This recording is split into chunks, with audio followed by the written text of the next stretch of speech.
ილიას უნივერსიტეტთან მწვავე იდეოლოგიური დაპირისპირებიდან დაახლოებით ერთი კვირის შემდეგ სიმშვიდეა.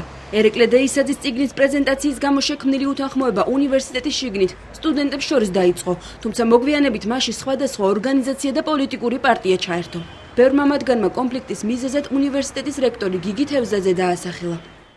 მესმის რომ თავისუფლება არის უხერხული და ბევრს უხერხულია, იმიტომ რომ თქვენი თავისუფლება შეიძლება სულაც არ თქვენ წარმოუდგენა თავისუფლების შესახებ შეიძლება სულაც არ ემთხვეოს იმას მე რა მიმოჩნია სწორად. მაგრამ თუ ეს არ გადადის კანონით დაშვებულ ფარგლებს და ეს არ არღვევს კანონს, მე უნდა მოვითმინო. მაშინ, როდესაც უნივერსიტეტის წინ აქციები მიმდინარეობდა, გიგი თევზაძე თბილისში არ იმყოფებოდა. ნიდერლანდებიდან ის რამდენიმე დღის წინ დაბრუნდა. უსაფუძვლოდ მიიჩნევს ბრალდებას, რომ დეისაძის საიდუმლო სირობა სტუდენტებს შორის აგიტაციას უწევს. თუმცა არ უარყოფს იმ ფაქტს, რომ სტუდენტების ნაწილს სამლოცველოს გახსნაზე უარი უთხრა. ლეგამში ამის ყოველდღე წყობა პრეზენტაციები ეს არის როგორც წესი გამომცემლობის მოთხოვნით, ხანდახან თვითონ ავტორებიც ეურთიერთებიან იმას წიგნის მაღაზიის ადმინისტრაციას.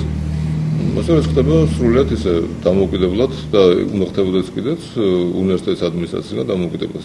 რომ უნივერსიტეტი არის სეკულარული დაწესებულება, ეს არის კვლევითი დაწესებულება და უნივერსიტეტის აკადემიურ საბჭოს არ მიაჩნია მიზანს შეწონილად, რომ რომელიმე რელიგიური ორგანიზაციის ან პოლიტიკური პარტიის წარმომადგენლობა იყოს უნივერსიტეტში. სტუდენტები ყვებიან, რომ დაპირისპირების ნიშნები, რომელიც მათ უნივერსიტეტში გაჩნდა, მალევე გაქრა.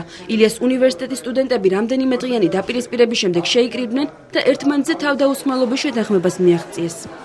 მიხვდნენ ალბათ სტუდენტებიც და ჩვენ სტუდენტები, რომ ამ დაპირისპირებიდან ძალადობრივი ხმით ვერ გადაწყვეტენ ამ საკითხს. სტუდენტებს შორის არანაირი დაპირისპირება არ ყოფილა, უბრალოდ გარეთ ძალების ჩარევამ გამოიწვია რაღაცა. სტუდენტებს შორის დაპირისპირება არ ყოფილა.